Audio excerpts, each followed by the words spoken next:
everyone, I'm Stacy Swiderski, CEO and founder of Family Source Consultants, and welcome to our Bringing Dreams and Miracles Together podcast.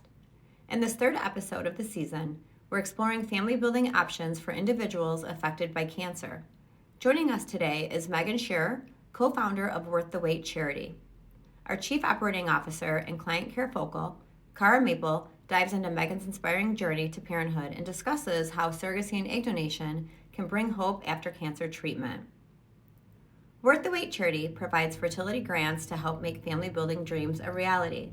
You can learn more by visiting our website at www.familysourceconsultants.com under the Intended Parents drop-down. Now let's get started.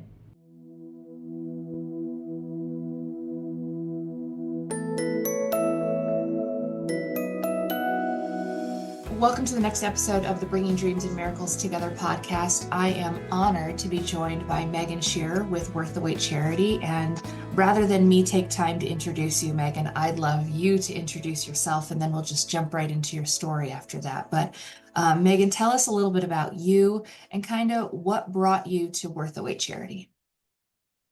Well, thanks for having me, Cara. I appreciate it.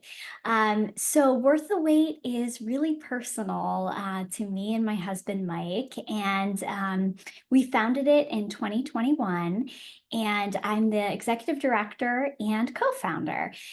So my job is really, running every program that we do, from education to our family building assistance grants. And the thing I love most is, working with the patients, and we're helping young adult cancer survivors who are trying to have a family, and just the hope and joy that we can bring to them is really, really meaningful. I think that is, obviously so special and beautiful.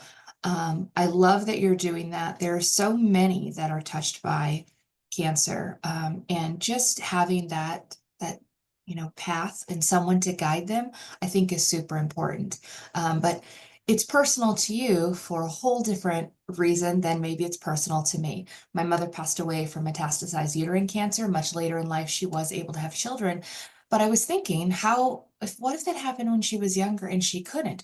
What could she have done? And I can't think of anything when she was younger that was out there for her. So to have Worth the Wait available for so many now is wonderful. So would you be willing to share your story and what made you found Worth the Wait? Sure. So my husband and I were both 26 when he was diagnosed with testicular cancer.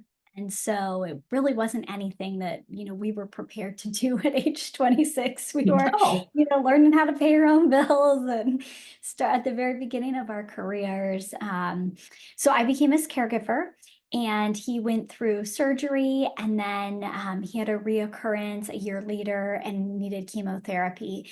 And so we were really lucky living where we live in Ohio. We've got a really great cancer hospital.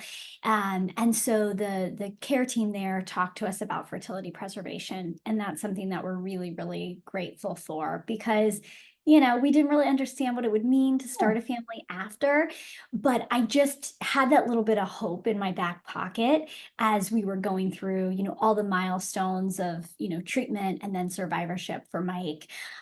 So then a few years later, when he was in the all clear and we felt like, okay, we kind of made up on some of that missed time during those, cancer treatment years, we started trying to have a family. And I was like, I'm not waiting around. Like, I just have this feeling that something is not going to work right. Mhm. So I went like right away to my OBGYN. I was like, just do everything you can just to check Full everything workup. out. Yeah.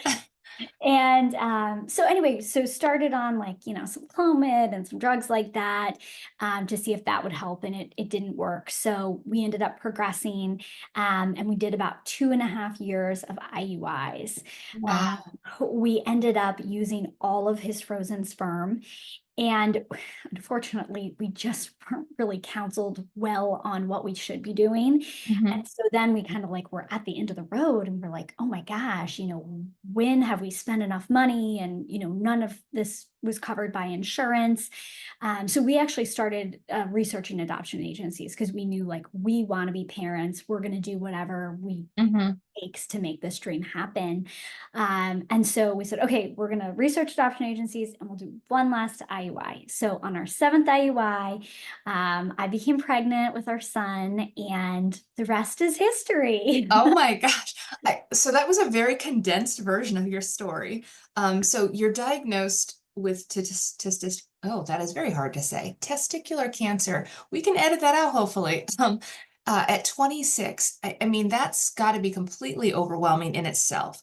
Was that a routine exam? Was something, I mean, because that's not something that most 26-year-olds have to, you don't think about your self exams, you don't think about that. So let's do a little bit of that first, because I think it's important that we educate others to think about that. So what made you guys find that first? Yeah. So testicular cancer is the number one cancer that young men are likely to get diagnosed with. Now, when I say likely, it's a very small percentage of Yes, men that are actually diagnosed with testicular cancer. But if you're young and you're a man, that's that's what you would have. got it. So Mike actually, it was around Memorial Day when he said to me, hey, something is not right. Like, I feel this lump. I am feeling weird in my chest. And, he was like, it's been a few months. I haven't said anything. I was scared, but I'm Googling it. And testicular cancer is coming up. And, he doesn't have any family history of testicular cancer. There's other cancers in his family, but nothing that would put him like at higher risk for that Mhm. type of diagnosis. So really, he was lucky because his mom is a nurse and worked in family medicine for a really long time. So she and the doctors in her office, stress the self exams and the importance of them. So he was lucky that, his parents had talked to him about that. Yeah. And men, don't know that they need to be doing that. Hmm. Um, and so he luckily, thanks to his mom, having some friends in the medical field locally, they were able to expedite. First, you have to have an ultrasound, and then from there, they schedule a surgery to remove the tumor, and then they can tell you the exact pathology. But what was weird is the makeup of his tumor was one of the types of cancers in it was producing HCG, which is one of the Ah, pregnancy hormones. And so his chest was very tender, like a woman in her first trimester maybe, who's wow. producing a lot of HCG. So that was an interesting kind of connection, and that's why he had that like chest tenderness and pain. Yeah. That is interesting. How long you said he had surgery and then he had another incident a year later where he had to go chemo. How long was it before you guys were in the clear? And at what stage did you do the fertility preservation? Because that is so wonderful. I think we need to normalize that conversation with young people, regardless if they're going through cancer or anything else, because you just never know. So how long was that battle? And then when did you guys really finally get to focus on fertility preservation during that? Yeah, so when he first met with an oncologist, one of the things he said was you need to bank sperm before your surgery. Oh, wow. So he banked the sperm. He went one time, and now we're finding in counseling, if there's time, go ahead and do a few visits Got it. to the sperm bank because more vials better if you're, able Yeah. to produce and everything. And then he had surgery. So he was diagnosed like around Memorial Day, had surgery in early June. So it moved really, really quick. Wow. And then he had about 11 and a half months of surveillance, had the reoccurrence. And then for an entire summer, he had this really intense chemotherapy. It's called BEP chemo, and he would go 5 days a week. And so it was 12 weeks, but it was a very intense 12 weeks with the amount of chemo and how Hmm. hard. And it was really gonadal toxic. So different chemotherapies have different abilities to impact your fertility, but his combination was very toxic to, his sperm and reproductive system. So finished that. And then honestly, like there was so much to process emotionally and just to like try to regain what life in your 20s is like. Yeah. We really didn't even start talking about wanting to have a family probably like a year and a half after he finished chemo. And really now I've been to some conferences recently and they're saying for his type of chemo, like you really should wait a minimum of 2 years. Um, and so by the time, we got into treatments, it had been well into the 2 years. But, we know so much more now. And, Yeah. oh, and I also forgot to mention, he banked before the chemotherapy as well. So he Okay. going twice and he had I think 3 or 4 vials or something like that that we ended up paying for storage for quite a few years on. So it sounds like about a total of 3 or 4 years Yeah. battling that. And then now you're close to 30 or you're around Yeah. 30 and you do a full workup. And thankfully it sounds like you were healthy and you were able to carry and that you had eggs. So you didn't have to go any alternative route there. Um, but you mentioned that you went through multiple years of IUI and it was the seventh one that took. Was that the last of his banked sperm? Because it sounded like you were at the tail end. This was like the final shot. Yeah. So what was interesting is he did have some sperm still in his samples. So the beginning, like the first, I don't know, maybe 3, I think, IUIs, he did fresh sperm, but it was like not good quality and there were Mhm. issues with it. And they were like, yeah, we'll just keep doing this. We'll just keep taking your money. It's fine. Got it. Like, And you didn't have anyone to educate you otherwise, so you just kept wanting it because you wanted a child. right. And we're like, okay, well, it's only $2,000 for an IUI. That's so much cheaper than IVF. And, we can make that work a little bit easier. So yeah, we ended up using his frozen sperm before our 7th IUI. So we were doing like a combination of fresh and frozen. We're like, yep, let's Okay. eat it all. And so the 7th one was truly a miracle. And we wanted to have other children. So we ended up doing IVF a few years later after our son was born. And Mike at that time had found a really good urologist who specialized in male infertility. And he was like, yeah, there's no way you guys ever should have been doing IUIs. Wow. And, it is truly a miracle that your son is here. And, it just, That just makes it even more like emotional because yeah. you get to the very end and then the fact that, and what specifically was the reason why you shouldn't have been doing IUIs for those Just listening? yeah, for the sperm count and the quality.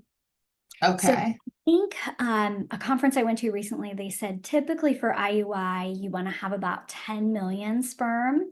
And I don't remember what we had, but it was not that. Okay. So you now have a miracle child. You have this amazing, beautiful son who I've met, and he's absolutely a doll. I love that. And then now you've got your child, and Mike is doing well. How did Worth the Wait come to be? Yeah, so after we went through some failed, we did some more IUIs, we did one round at IVF and it didn't work. And we were like, okay, you know what? We are so grateful to be where we are today, right? We have this child who clearly is a miracle. Mike is healthy. We're enjoying parenthood. I think one thing for individuals and couples who go through infertility is I think they make the best parents because they've worked so hard to get where they are and they have that gratitude. And yeah, every day is not easy being a parent, right? But I think you take some of those moments, you just treasure them more because you know the path that you went down to get there. So we really had all those feelings and we said, you know what? We want to teach our son how to give back and tell him how lucky he is for the life that he has and the life that we have. And so it was during COVID, and I remember we were on a hike and we were like, what can we do? Like, let's be creative. And then we said, you know what? when we were going through all those fertility treatments, there was nobody there to support us financially. We could have really used that type of support. And so we said, okay, we're just going to put some money away and maybe we can help one or two couples a year, just personally. And Mike shared the idea with a friend who's an attorney, and he said, oh my gosh, that is an idea for a nonprofit. Like, let me help you set up a 501c3. So Mike's friend did that for us. And Mike has a background in finance. I have a background in marketing and PR. And we were like, you know what? We have the skills needed to start a nonprofit. Let's see where it goes. And so we started to get the word out locally, and the cancer hospital where Mike was treated was like, wow, we're really interested. We absolutely have young patients that need help. And originally, we were really going to be just about family building grants. And then as we heard from the young adult community of cancer survivors and patients, we found out that, wow, preservation is such a necessary step, Yes.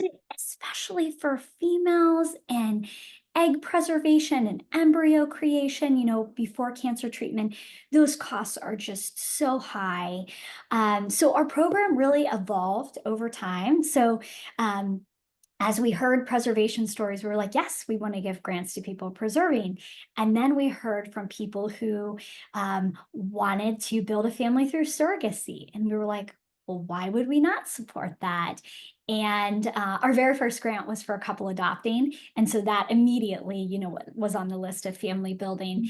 But then we heard from people who wanted help with egg storage or long-term sperm storage. And we remember that. I mean, my parents paid for sperm storage for a few years for us. Yeah. So I remember what that was like, and that, emotional trauma of getting that bill every year. And so that really grew our program. And then we started getting involved with ASCO, that's the American Clinical Society for Oncology, and their advocacy work. And then we were like, wow, we need to educate patients about this. We need to talk to, regulating bodies about this. So Worth the Wait has really evolved over the last 3.5 years. And it's just been really neat to see, the type of support we've been able to help to the adolescent and young adult cancer community. I've watched it grow just in the last year that I've known you, and I've been honored to obviously know you and just be a part of just a small part of it. I've seen you at the American Society of Reproductive Medicine. You were recently honored there. There's a lot that your organization is doing that I think is so important.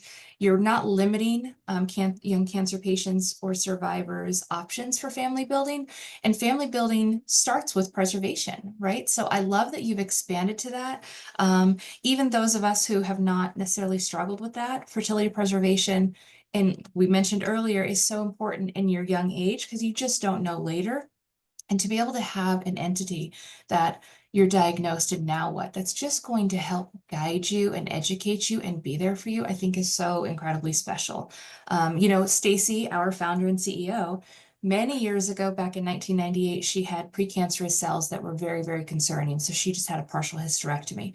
When she wanted to grow her family, now what do? You don't have the ability to carry, and that's how she turned to surrogacy. And much like your story, she didn't have support. She didn't have anyone. This is pre-Google, pre-internet,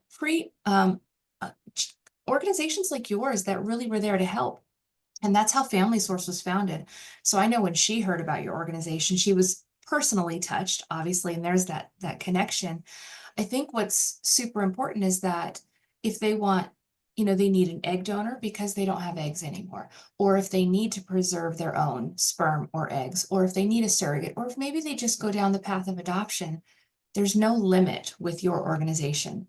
So when you're out there educating people, do you go to conferences with professionals? Do you go to conferences where cancer patients and survivors can learn from you live? Do you have workshops? How do you get the word out to both parties? Obviously, you need to partner with agencies like ourselves for surrogacy and egg donation, hospitals, clinics, but you also need to speak directly to the patients and survivors. So tell us a little bit about your path, both directions.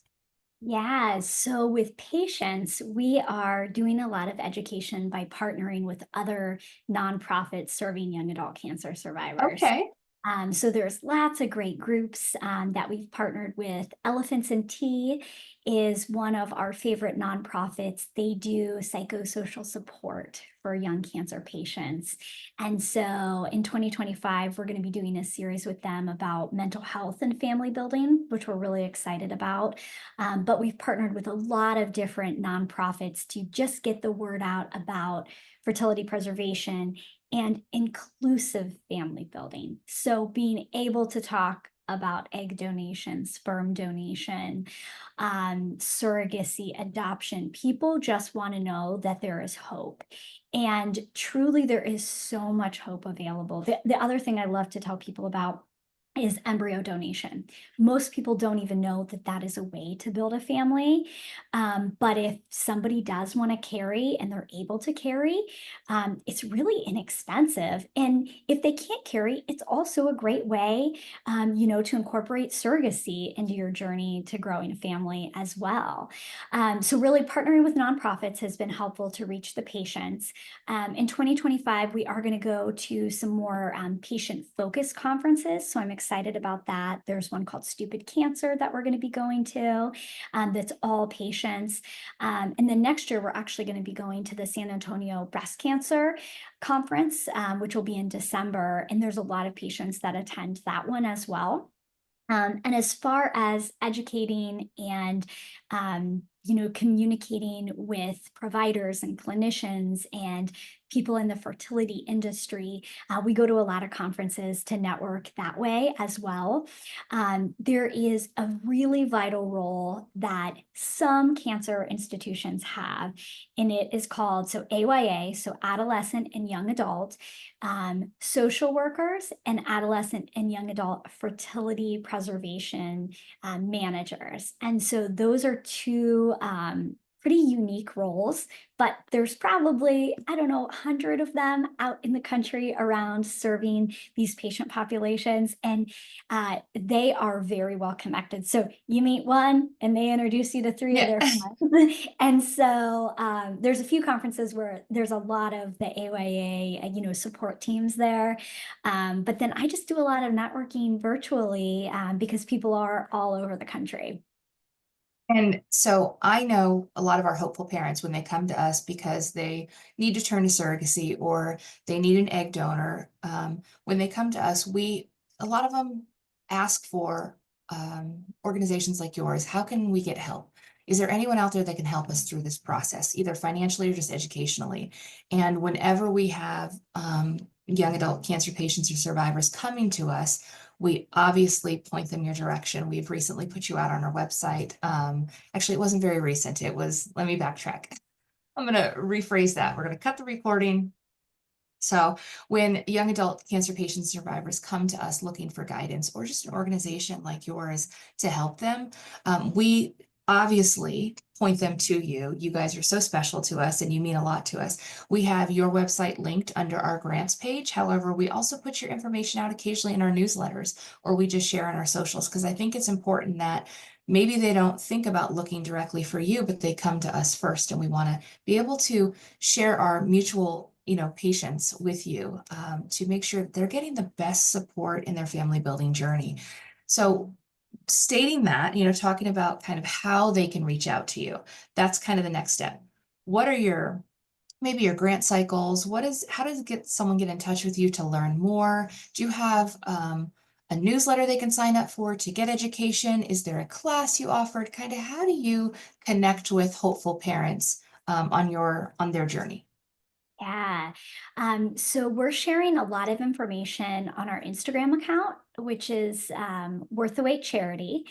And then on our website, if you go to worththewaitcharity.com, you can look for the request help link, and that outlines, we have two different, types of grants, like I mentioned, the preservation and then the family building. So it's got all of the dates and important milestones and requirements on there.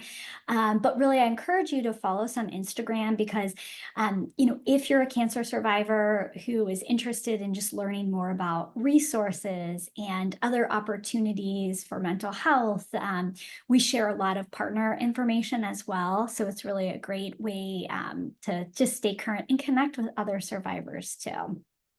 I love that. Do you have support groups that you send hopeful parents to that you directly engage with, or one that is sponsored through your charity? So we don't sponsor or hold a support group, Okay. but there is a nonprofit called All Paths Family Building. And they have so many amazing support groups, but they specifically have one called Cancer and Family Building. And they meet once a month virtually. So I send so many people there. I love that. We are actually a sponsor of them, and we love that organization as well. They are doing wonderful things in the world. We actually had the pleasure of being a sponsor at one of your events recently. You had Jeep Off Cancer, for those of you listening. It's the actual Jeep, the vehicle, and it was all about obstacle courses and just fun times and essentially a car show for Jeeps. A lot of the Jeep community is a very tight-knit community, and we all came together in support of that, the Worth the Wait charity, and just your mission and your goals. And that was held in Amanda, Ohio at the end of September of this year. And I know we were able to raise how much, Megan? We raised just over $40,000. I think that is incredible. You have already scheduled the event for next year, and it's going to be the end of September again in Amanda, Ohio. It's going to be even bigger and better. So for those of you listening who want to get involved, or maybe, you just want to show up to the event and participate and have fun and do a little bit, even if you're not a huge supporter of Jeeps, that's okay. Be a huge supporter of Worth the Wait charity. And we will absolutely see you there. I'm excited for it. We're going to meet more with Megan over the coming year to talk about that event, because Family Source is not going to let it go without being a part of it again. We're super excited. Megan, I personally want to thank you for just all that you've done for young cancer patients and survivors. I know it was born out of your own personal experience with your family and your family building. And I think that makes it even more special. I am looking forward to see just even more that you and your organization are going to do in the coming years. I can't believe what 2024 was for you, and I'm excited for 2025. But to close this episode, I just love to ask, is there anything you want to share with our listeners, hopeful parents, young adult cancer patient survivors, anything at all, just about you, your charity, or their hope? Yeah. Thinking back to, when I was in the midst of fertility treatments and, those early mornings at the doctor's office waiting to get my blood drawn or my ultrasound, even though there were faces around me in the waiting room, I still felt so alone. And I just want people out there to know that you're not alone. And it's so much easier today to find support, whether it's counseling, a virtual support group, you following people on social media that are also experiencing that. Like there is such a community in infertility and family building that you are not alone, and don't go through this without having people to rally behind you. So just don't lose that hope. And there is a bright future ahead. I think that is said perfectly. So you can visit worththewaitcharity.com, familysourceconsultants.com, and either one of those websites can take you to organizations like All Paths Family Building and get the support you need. But if you reach out to any one of us, we'll all be there to help you on your first steps. So thank you again, Megan, for joining me today. Thanks, Cara, and thanks for all the support. We loved having you as a sponsor at our GPOF Cancer event, and looking forward to next year. I cannot wait.